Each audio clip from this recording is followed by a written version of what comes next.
Cubic Games have been porting over mobile games to PC and console, and that's great because I don't mobile game at all, so I'm discovering games that probably everyone knows about for years.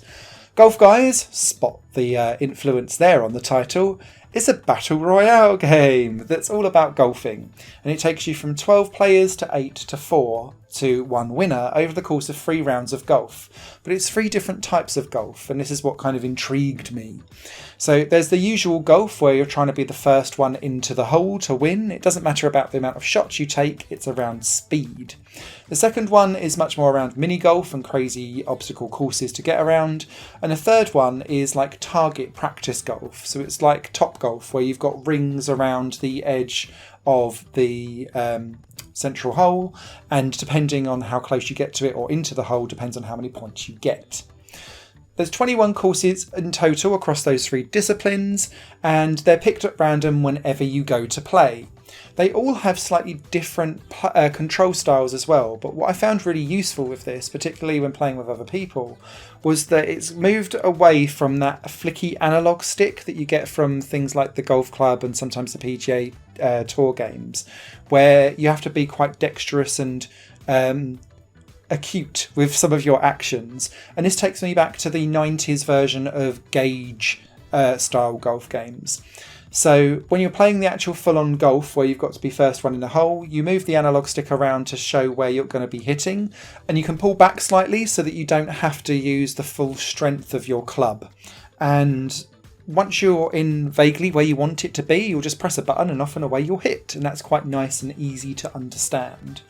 The other thing is when you get to mini golf, it's much more around like an up and down gauge for you to then hit the actual power and just decide where you're going to move to. And the target practice one is much more like the original golf, where you're kind of deciding with the analog stick how heavy and hard you're going to hit. The beauty of this is that as you play through the games, you'll be earning coins, and because this is a mobile to console conversion, you don't have to like spend money to level up your character necessarily, but you'll earn it through XP inside the game. And this unlocks cards that work almost like a roguelike deck builder system in a way, because you'll earn cards for certain types of clubs or balls or traits for your player, and then you can spend coins to level them up. So you'll start off with like a driver, for example, on level 0.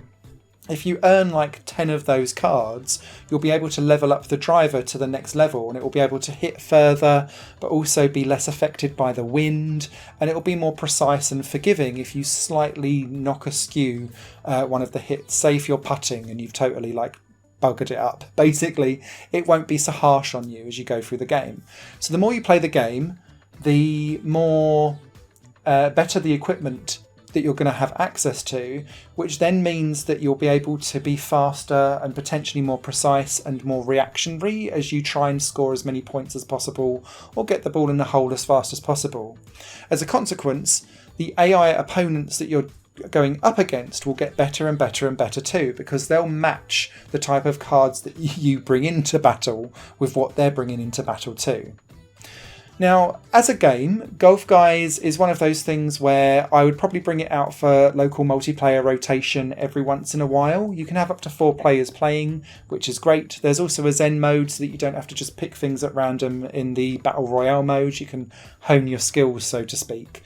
But it's not going to be something where you're going to be like, oh my god, 3 hours down, we're still playing Golf Guys, because it's only the 21 courses. You get through them very quickly, especially if it's randomly generated. The game does seem to favour certain types of courses over others way more, unless that's just my own personal experience. So it felt a bit lopsided, and I did burn out on it quite quickly. However, there's nothing really incompetent about this game. It's just, again, designed for mobile for that real quick dopamine hit. You're not expecting a long-lasting investment in your time and capability and understanding to really get this game juicy and up and running and being at the forefront of your local multiplayer experiences. The main reason why I wanted to review this game though is almost a separate issue, and this is around the fact that it provides a battle royale experience but with AI opponents. And I think this is an absolutely superb way for live service, quite often free to play but not always, battle royale style experiences I don't buy those games intentionally because I feel like when the server goes, I don't have access to my game anymore. And you're always like, oh, we don't do single player modes because it's not part of our vision or ethos. Well, no, because you're trying to milk the titty of the cash cow as best and worst as possible in a gaming industry that's so intent on imploding on itself because it's too fucking greedy for its own good. Sorry, I'm getting on my high horse there.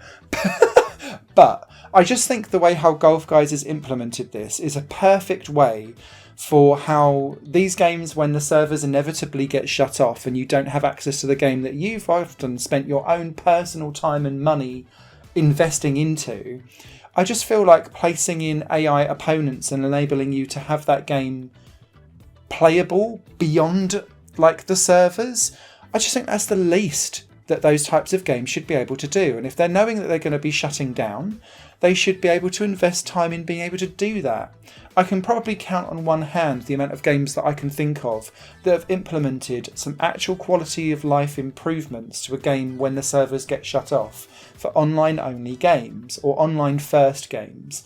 And I just think it's distasteful and it's disrespectful to the gamers that supply the money to keep them in business to not think about how do we give that kind of nice value and transactional thank you very much for your time and money and energy, here's what you can do with our game afterwards, long after the server's shut. And I just think Golf Guys gives a really potentially quite low effort but high reward payback to players that invest their time, money in your game in the future. So developers, please consider this as standard practice in the future, because I think you'll get an awful lot of goodwill and grace by implementing something like this in the future. Right, I'm off my soapbox now. End of review. Have a grand day. I'll catch you all again later. Take care. Bye. Higher Plane Games is part of the Higher Plane Network, a completely independent media outlet supported by people like you. The goal is to create the best possible content that cultivates a richer indie scene for games as well as music and entertainment. To find out more and to get involved, visit patreon.com/Higher Plane Network. Your support makes all the difference, and in return you'll gain access to bonus content and downloads. Thank you for watching.